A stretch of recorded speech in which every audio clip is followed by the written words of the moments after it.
See, I want to explain now the redox reaction.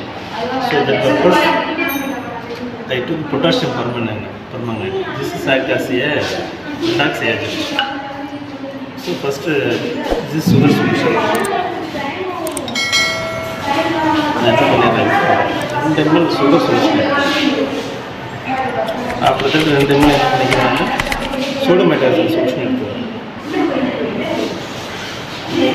Sugar solution plus sodium hydroxide solution. Sugar solution ஏன் எடுத்துக்கிட்டோம்னா இதில் இருக்கிற sugar hydroxide molecules தான் என்ன ஆகும், ஆக்சிடைஸ் ஆகும். ஸோ இந்த ஒரு ஆக்சிடைசிங் ஏஜென்ட்டு ஒரு ரிடக்ஷன் ஏஜென்ட், இந்த ரெண்டு ஏஜென்ட்டும் எப்படி ஒர்க் ஆக போகணும்னு நான் உங்களுக்கு எக்ஸ்பிளைன் பண்ண போகிறேன்.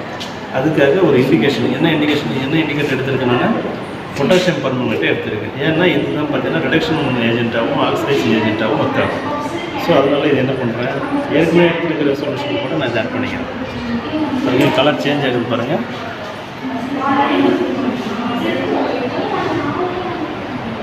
என்ன ரியாக்ஷன் வருது தெரியுதுங்களா?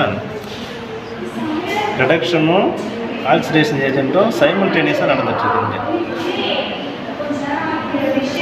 ஸோ அதனால் என்ன ஆகுது, பிங்க் கலர்லேருந்து பர்பிள் கலராக மாறுது, பர்பிள் கலர்லேருந்து மறுபடியும் பெயிண்ட் பிங்காக மாறுது. ஸோ இந்த மாதிரி தொடர்ந்து இண்டிகேட்டர் ஆட் பண்ண நமக்கு என்ன நடக்குது, ரிடக்ஷன் ஆக்சிஜன் ரெடாக்ஸ் ரியாஜென்ட் இந்த இடத்துல நடந்துகிட்டே இருக்குது. அதை நம்ம ஈஸியாக விசிபிளாக நம்ம இங்கே வந்து செக் பண்ணிக்கலாம்.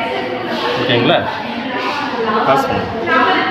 முன்னாடி மினிமம் அமௌண்ட்டில் போகணும் இல்லைங்களா, இப்போ மேக்ஸிமம் அமௌண்ட் பண்ணலாம். சுகர் சொல்யூஷன் இருக்குது, சோடியம் ஹைட்ராக்சைடு சொல்யூஷன் இருக்குது, மிக்ஸ் பண்ணியாச்சு. சுகர் சொல்யூஷன் இருக்குது, சோடியம் ஹைட்ராக்சைடு சொல்யூஷனில் மிக்ஸ் பண்ணியாச்சு. இப்போ இந்த இண்டிகேட்டர் கொஞ்சம் பிக் சைஸாக பண்ணி பார்க்கலாம். என்ன கலர் சேஞ்சஸ் நடக்குதுன்னு செக் பண்ணி பார்க்கலாம்.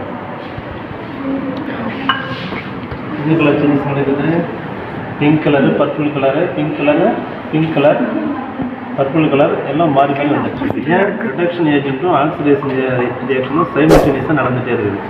இப்போ பாருங்கள், இண்டிகேட்டர் ஆட் பண்ணோன்னே பர்பிள் கலரு, அப்புறம் நியூக்ளியர் சைக்கிள் நமக்கு என்ன கிடைக்குது, பிங்க் கலர் கிடைக்குது.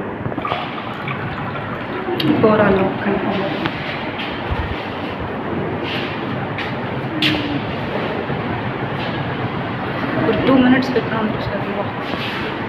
என்ன ரியாக்ஷன் நடக்குது நம்ம 2 minutes வெயிட் பண்ணி பார்க்கலாம்.